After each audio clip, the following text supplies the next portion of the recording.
Gypsy Rose Blanchard's public narrative has evolved significantly over time. Once cast primarily as the victim of a severe Munchausen by proxy case, newer information gleaned from FOIA requests, medical records, her own interviews, and third-party investigations. They suggest a far more complex, potentially manipulative figure. This reinterpretation recasts her cosplay and online personas not as trauma coping mechanisms, but as strategic performances rooted in cultural mimicry, manipulation, and control. This analysis uses symbolic and role-playing frameworks to explore how Gypsy may have used characters not to process trauma, but to rehearse, project, and execute self-serving goals.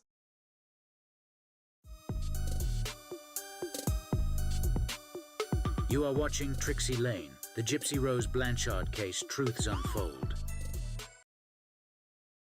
Rather than using characters as symbolic tools for internal healing, Gypsy's engagement with fantasy personas appears to be a method of identity construction with transactional outcomes. Each character she adopts aligns with a specific goal, eliciting sympathy, projecting intelligence, wielding fear, or controlling perception. Her knowledge of TV and movies may have served as a behavioral blueprint, guiding how to present herself to different audiences, like doctors, online followers, legal authorities, or romantic partners.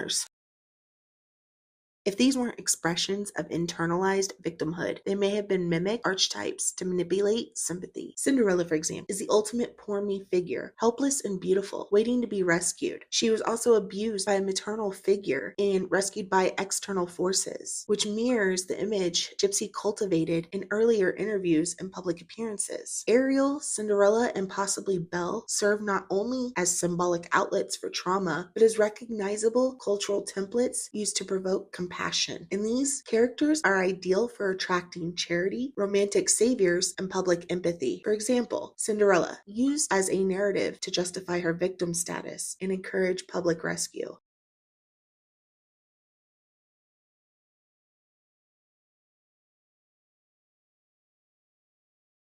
Ariel symbolizes escape from a controlling environment, aligns with Gypsy's desire to enter the human world or normal society on her own terms.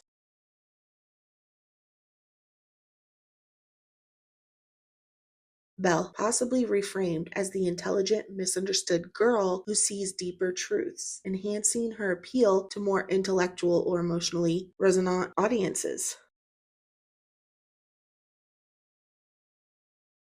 Hermione and Merida are not passive figures. They are intellectual and rebellious. In the context of strategic roleplay, Gypsy's embrace of these characters may reflect an effort to portray herself as savvy, self-aware, and morally upright, especially in moments when she needed to appear composed or competent. Hermione, a Muggle-born who overcomes prejudice, becomes a particularly useful persona when attempting to justify her actions to media or legal observers. Symbolically, Hermione could represent intellectual self-modeling, Gypsy modeling herself as smart, underestimated, and secretly powerful. Hermione solves puzzles and gets what she wants, much like how Gypsy plotted over time. Merida, symbolically, could be used to symbolize self-liberation from oppressive structures, but in a way that still frames Gypsy as heroic. Merida resists tradition and asserts herself against her mother's expectations. For Gypsy, Merida may represent a self-flattering narrative such as, "I'm not evil, I just wanted my freedom and I had to fight for it," even if that fight included deception or worse.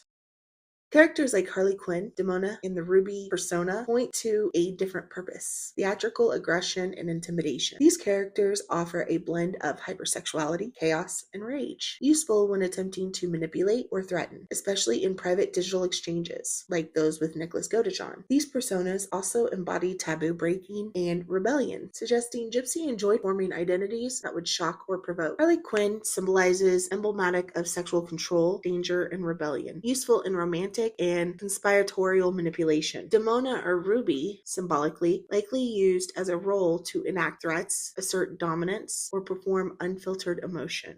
To that, let's revisit Anna Steele cosplay from 50 Shades of Grey. The addition of Anastasia Steele adds a highly sexualized but emotionally complex persona to Gypsy's rapport. Anastasia begins as a shy, inexperienced, but comes enmeshed in a controlling erotic relationship that plays with dominance and power dynamics. By cosplaying Anastasia and performing a monologue from the infamous interview scene, Gypsy appears to be rehearsing not vulnerability, but calculated submission. The original narrative was that Gypsy was victim to Nicholas as well, and played this entire scene out with the detective, stating that Nicholas made her do this. He was in charge, he created the scripts, and told her what he wanted. She used this cosplay edition to spin that story as her own.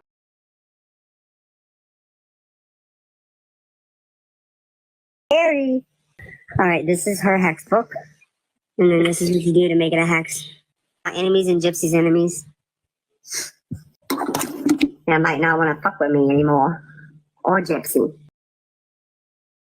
Gypsy's public alignment with witchcraft, particularly her use of blood hexes on TikTok lives, can be interpreted not as spiritual or healing, but as theatrical intimidation. In this context, witchcraft becomes another performance, one that evokes fear and control rather than empowerment. Her behavior fits a pattern of leveraging the symbolism of power to try and keep critics and observers in line. Gypsy's behavior on platforms like TikTok reveals the extent of her persona fluidity, whether dressing like a Disney princess one hour or threatening detractors with a blood curse the next. Gypsy demonstrates a fear-instant ability to shift identities to suit the emotional and social tearing. This chameleon-like adaptation suggests a mastery of symbolic roleplay as a form of real-world manipulation. I have not seen her dress as a Disney princess on TikTok lives, so this is just a symbolic example of what it is she is doing.